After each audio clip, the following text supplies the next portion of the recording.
Thank you, Mr. Chairman. I appreciate it.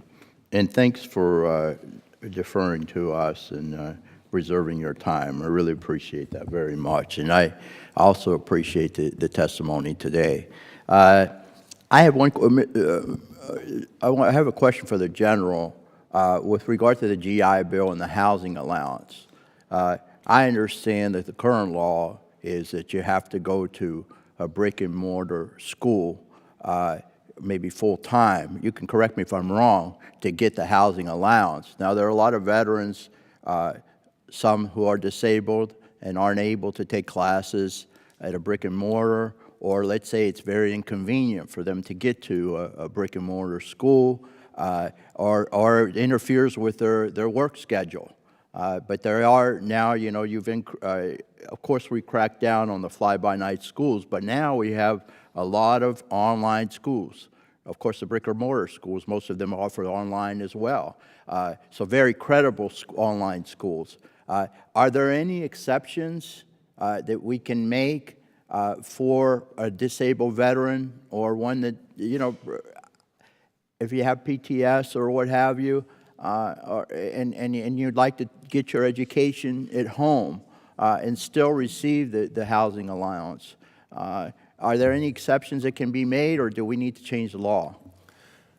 Absolutely. The way it works today, and this was changed with Public Law 111-377 that was enacted in 2011, and what that did was, for those who are taking classes online, they do get housing allowance at 50% of the national average. So if you're a full-time online student, you will get BAH at that rate.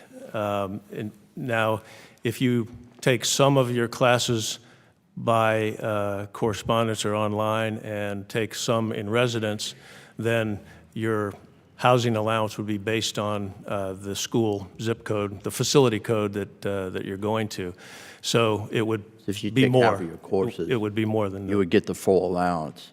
If you take half, depending of on the your benefit level, but, so, but how do you justify only 50% reimbursement?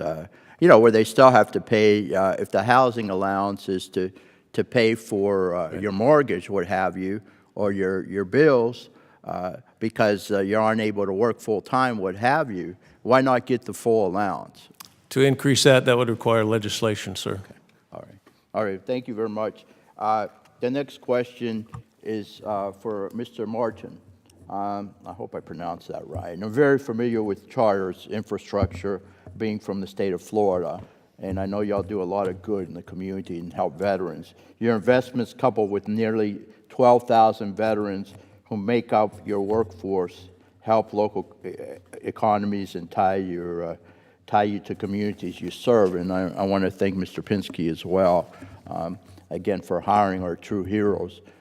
And they are the best workers because they're dedicated. They have the work ethic and the integrity. So I appreciate that very much. Can you expand on your apprenticeship program for veterans and whether it is or will be implemented in Florida, as Florida is among the most veteran-friendly states, and we have about 2 million veterans in Florida, in the state of Florida.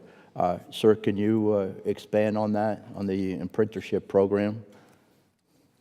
Absolutely, thank you. And yes, Florida is a very important state for Would you push your talk button over there? Please. Yeah, it was talk. Thank you. Okay, is that better? Yeah. Okay, sorry about that.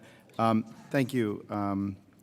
The state of Florida is a very important state of our footprint, as you know, and we recently were helping and continue to help recover from the hurricanes that have gone through that area. So we appreciate the partnership we've had with the state legislators. Currently, it's not offered in the state of Florida, but it is a state that we are working to roll out the apprenticeship program to. We are currently in 5 states, Missouri, Nebraska, North Carolina, South Carolina, and Texas. And our intent is to go after all states that we have our business operations in, which would be 41 total states.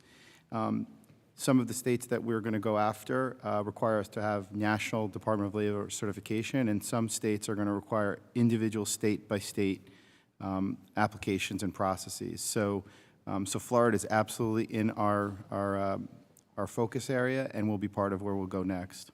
Okay, thank you very much. This question, again, is for you, sir, and also Mr. Pinsky, if he wants to talk as well on this subject. Are there particular skills that veterans have that make them more attractive to an employer like Charter or to the painters union, what have you? Let's go ahead and start with you, sir, Mr. Martin, and Sure. Mr. Pinsky, if you'd like to respond as well. You know, I think there's a wealth of skills that veterans have that we've already addressed. You know, there's a tremendous amount of technical capability and expertise. They are very process-orientated, clearly collaborative. I would also say that beyond skills, there's a tremendous character. There's a work ethic and a character that is, you know, unquestioned. They're dedicated, they're hardworking, they're resilient. They'll work through things like hurricanes with pride and with passion. So I think it's a combination of those two things, character and capability, that make them outstanding employees, and typically they stay a lot longer than our average employee, so they retain in the company. I agree.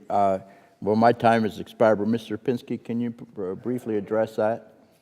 Thank you. I would add a couple of more things. Number one, they're mission orientated, and they will get the job done. And they're very team orientated, which is very important to the construction trades that we represent. Their safety is up to standards, and being a former Marine and looking at these veterans coming into our program, these veterans look out for each other. And in this apprenticeship program, it's another family for them, transitioning from the military into these apprenticeship programs and getting into our union. It's something that just energizes them and motivates them. They're there every day to go to work. They understand that making money for our employer is huge, and they do it. They do a great job. Thank you.